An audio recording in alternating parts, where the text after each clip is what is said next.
topics and opinions expressed in the following show are solely those of the hosts and their guests and not those of W4CY Radio, its employees, or affiliates. We make no recommendations or endorsements for radio show programs, services, or products mentioned on air or on our web. No liability, explicit or implied, shall be extended to W4CY Radio or its employees or affiliates. Any questions or comments should be directed to those show hosts. Thank you for choosing W4CY Radio. Welcome to the Ask the Expert show on W4CY Radio and Talk4 TV, where we bring you educational information from top local experts in the fields of legal, health, financial, and home improvement. Now sit back and listen to experts in family law, association law, hearing loss, business brokers, home care, along with many other topics. Now here are your hosts, Steve-O and Sophia. Hey, good afternoon, Portland. Welcome to another Ask the Expert show, where we bring you the top experts in the field of legal, health, financial, and home improvement. I got to tell you, our show, we've got two shows today. We are doing one in Portland that we're hitting the Portland area, Portland, Oregon area. And then later on this afternoon, we have a show, same topic, different doctor, different part of the country in Dallas, Fort Worth. I got to tell you, I've been doing this show for 15 years. I had never heard of functional medicine. And then all of a sudden, we start getting calls from you, the listener, saying, can you do a show on functional medicine? So 2 years ago, we started in Atlanta, Georgia with Dr. Taylor. He was Atlanta. Now he's got all of Georgia, and he does it 3 or 4 times a month now. I have never been so excited about an area of health as I am functional medicine. And we were so blessed. We found the greatest doctor, Dr. Chris, with Upgrade Medical. We were so lucky to find him, and we have him on every month. Hey, good afternoon, Chris. Thanks for having me on again, Steve. Are you there? I am. Can you hear me? Yep, hear you fine. You sound good. Okay. Yeah, Yeah, thanks. Good to see you. Thanks for having me on good to again. see you. Hey, I love this area of health. Chris, I wanted to ask you last time, where did you start off at when you first became a doctor? Oh gosh, I took the longest, most inefficient route humanly possible. So I was a Navy corpsman, and when I got out of the service, I decided to. At that time, training didn't really carry over into the civilian world. They didn't give you licenses and stuff in the same way. So I was kind of like the equivalent to a paramedic for what I did. Um, but I didn't want to repeat all of that training. So I went to grad school in Oriental medicine and then kept adding from there. Then did a bridge program into a nurse practitioner. Then did the functional medicines. At the time, it was a master's. Now it's changed to a doctorate. So it just took me a very long time. And, now we're getting to a better place where, you're kind of learning these things hand in hand, which is much better. Yes. Didn't take years of me trying to cram it all together to be efficient at it, right? So it's coming, it's progressing. Well, I got to tell you, it kind of reminds me of chiropractors 15, 20 years ago, where they just did a correction on your back. And now they do so many non-invasive things now. They Mhm. are like, I mean, it is amazing. And I got to tell you, with functional medicine, what I'm learning is people know their body. And Mhm. sometimes their doctor can't find out, their blood work doesn't show anything wrong, but they know there's something there. And Yeah. that's when they come to you, right, Chris? It is. It is. Yeah. That's kind of That that's sort of the strength of the functional medicine as opposed to the biomedical. They're, two sides of the same coin, but things are approached differently and each has its strength and weaknesses. Tell us about Upgrade Medical. So this is just a small practice. I am focused. I mean, it's a functional medicine practice. I do everything. Historically, I was kind of known for central pain, chronic fatigue, autoimmunity.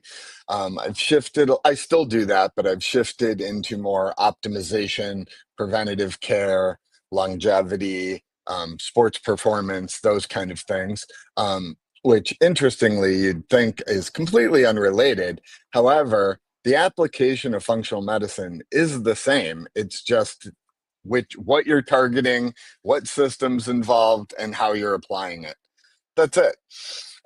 But it can be applied broadly to a lot of different things, from severe chronic illness to, hey, I just want to look better, feel better, right?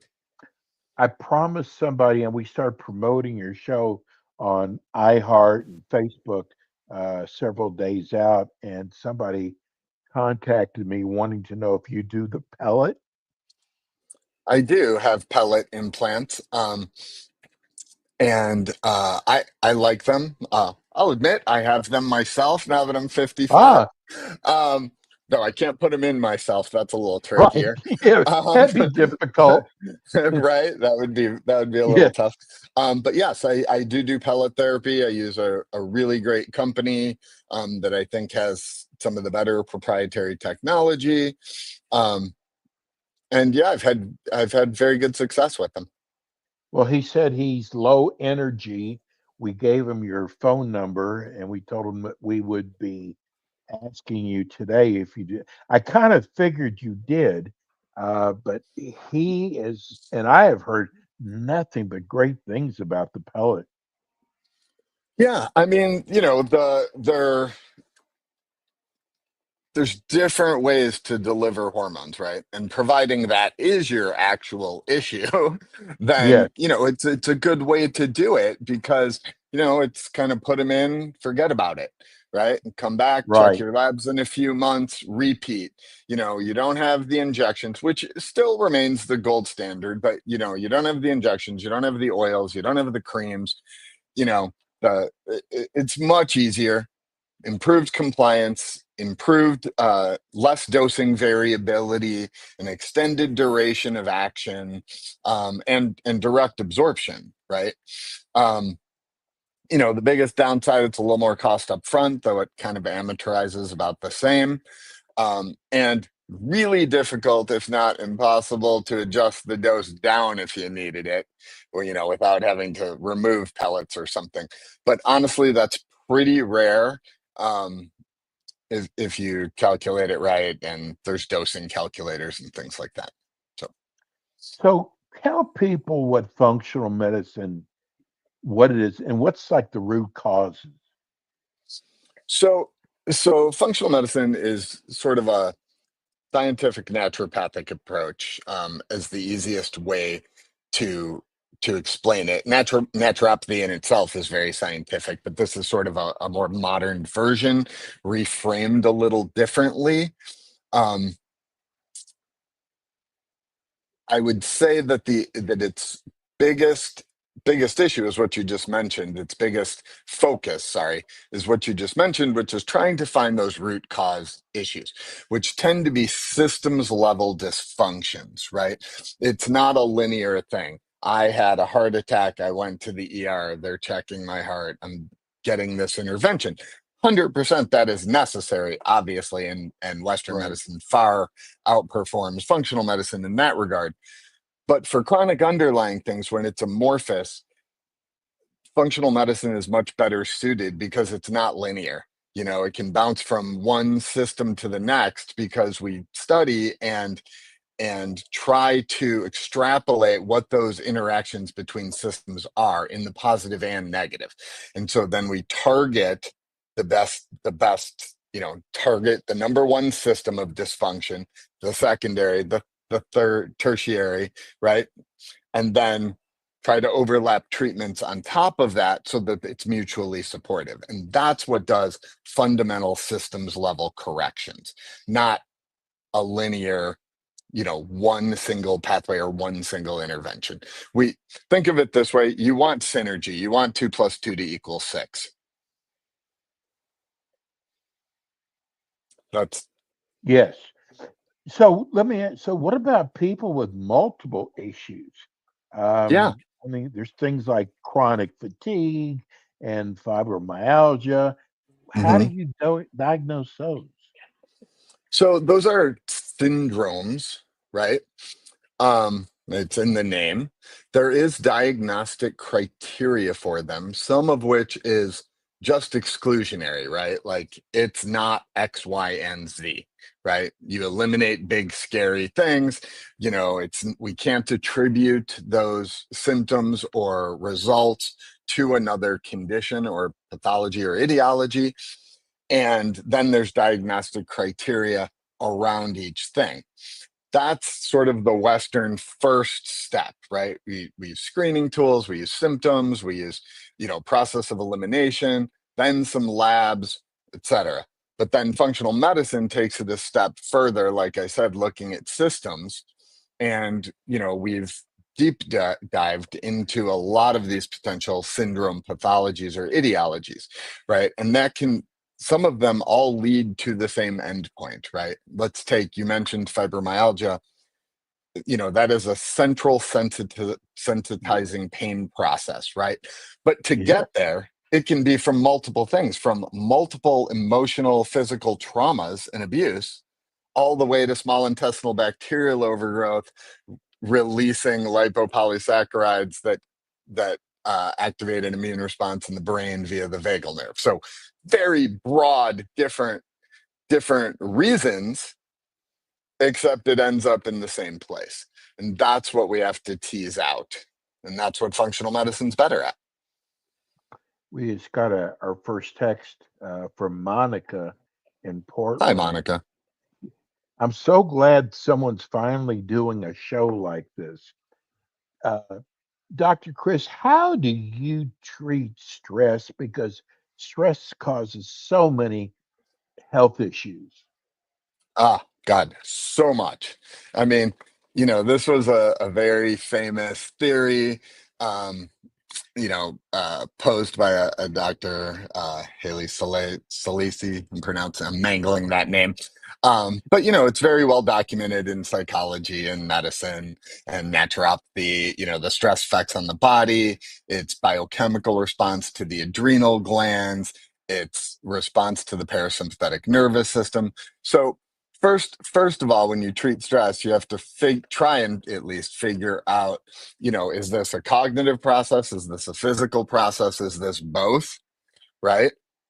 And you have to treat all of it, right? I mean, Yes. some might require medicine, right? Where you need, you have very low functioning adrenal glands where you're not producing cortisol, and on that extreme, you need steroids, right? On the other extreme, you're a stress monster, type A personality, doing too much and not taking care of yourself. That's a purely cognitive thing, right?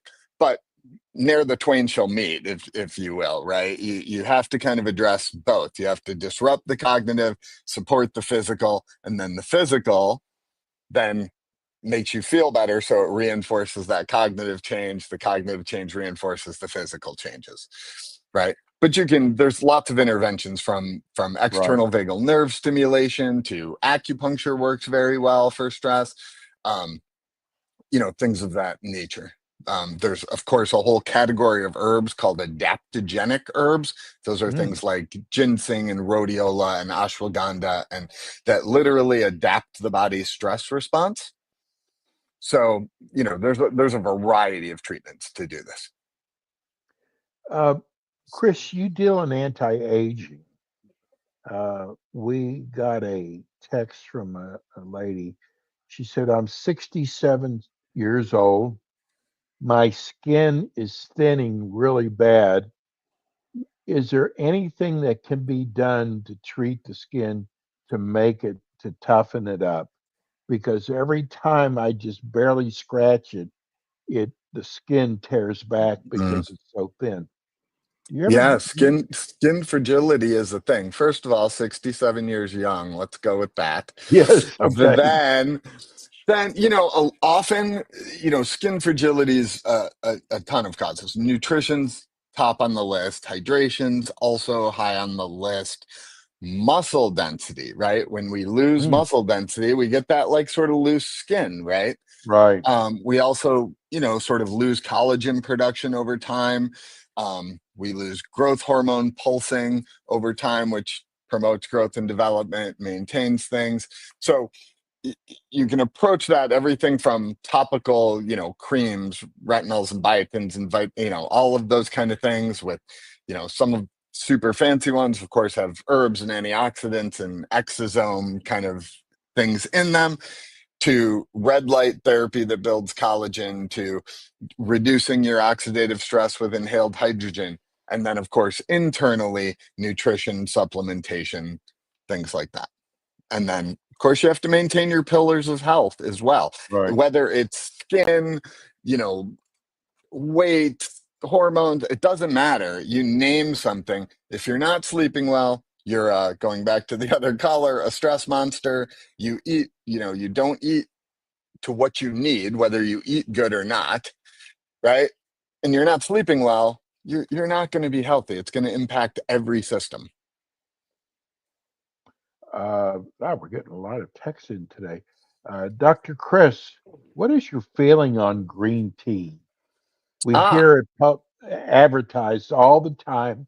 Is it really as good as they say it is? organic green tea. Mhm. Yes. Is that good? I wouldn't, it's one of the only substances on the planet, EGCG, which is an extract of green tea, that repairs every stage of the cell cycle that a cell goes through. So Wow. it literally can repair it.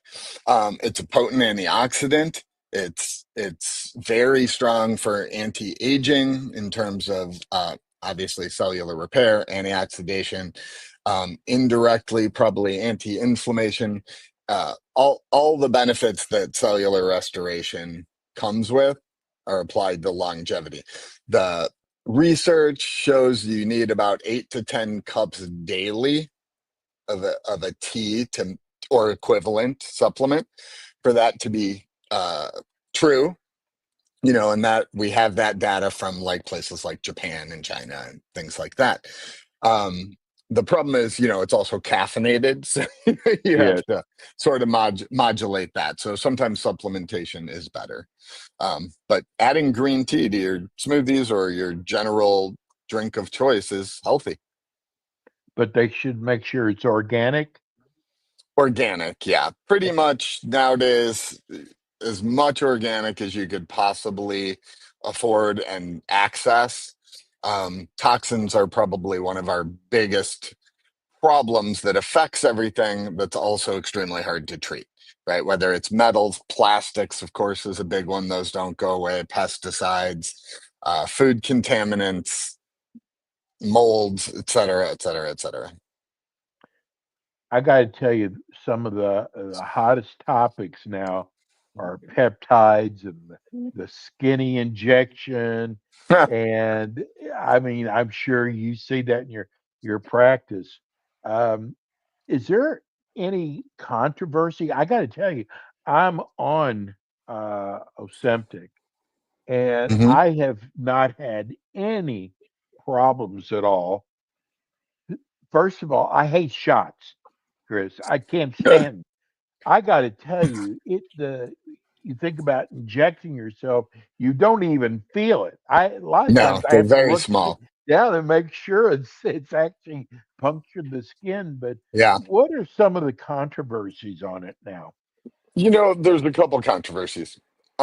The main one is, of course, on the production and prescribing of them, because they are in conflict with, pharmaceutical companies that sue Mm, them uh, for similar formulations. But access is of course an issue if it's only held by one person, dosing variability, coverage, things like that. So there's a lot of conflict and changes occurring because of pressure from lawsuits from pharmaceutical companies, as well as the FDA, who wants everything to be FDA approved for specific things.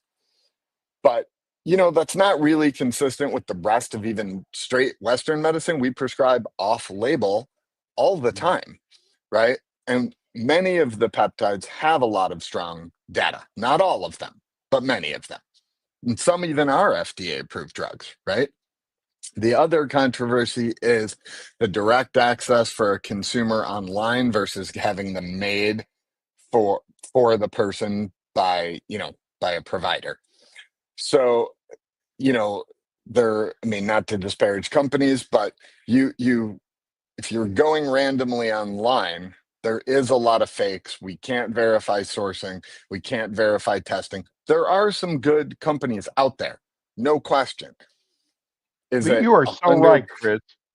I mean, it scares me that these people aren't even under a doctor's care, and Yeah, they're just doing this by mail, and you don't know what you're getting.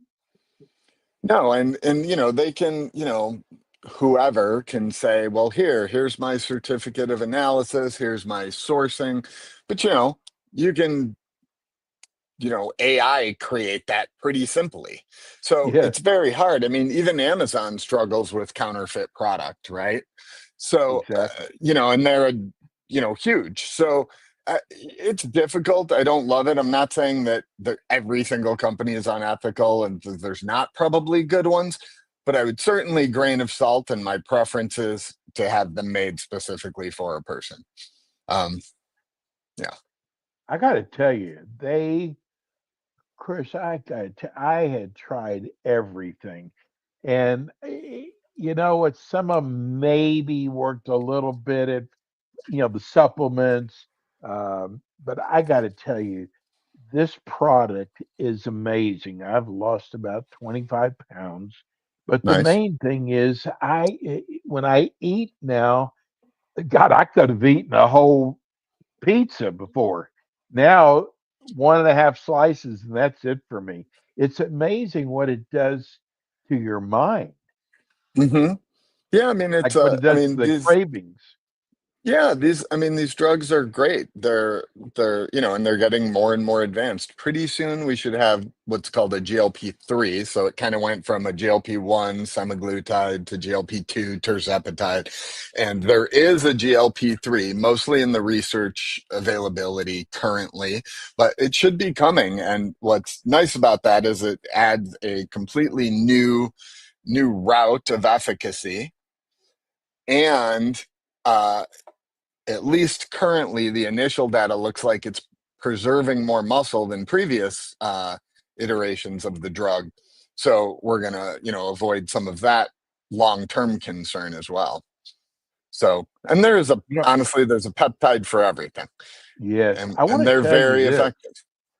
I had lab work done, and Chris, I got to tell you, my blood work is unbelievable, and I really attribute it to the Ozempic. I've never gotten such good reports since I've been on this. Nice. Yeah, we know that they, reduce visceral fat, which has an impact on everything. It obviously lowers and controls blood sugar, controls caloric intake, which improves some of the longevity pathways, right? They're anti-inflammatory, they're neural protective. They're being explored for like neurodegenerative and dementia type conditions. So I mean, they're very profound, and that's a really good example of here's something that we did linearly, right? Obesity or Mhm. diabetes, give this drug, have this Right. outcome. But right, you take it out of the Western biomedical context, and that does work. They're correct, and it's great, right? It's great. But you take it out of that context, and now we see that it has impact on multiple systems that Amazing. we can leverage, right? Chris, real fast, because your show goes by so fast. Tell people how they can reach you. Oh, sure. You can check out my website, which is www.upgradepdx, like Paul David X-ray. It's the abbreviation for Portland, upgradepdx.com. Or you can schedule a free discovery session from that website, or you could leave a message on the office number, which is 971-299-8350. Chris, I love doing the show with you. Chris will be back again with us next month. Thank you so much, Chris. Thanks, Steve. Take care. Have a See good you one. soon. Thanks for tuning in today to the Ask the Expert show on W4CY Radio and Talk4TV. Tune in next week and every week to hear more from our experts on personal injury, insurance, air condition repairs, estate planning, Medicare, and many other topics in the areas of legal, health, financial, and home improvement. See you next week.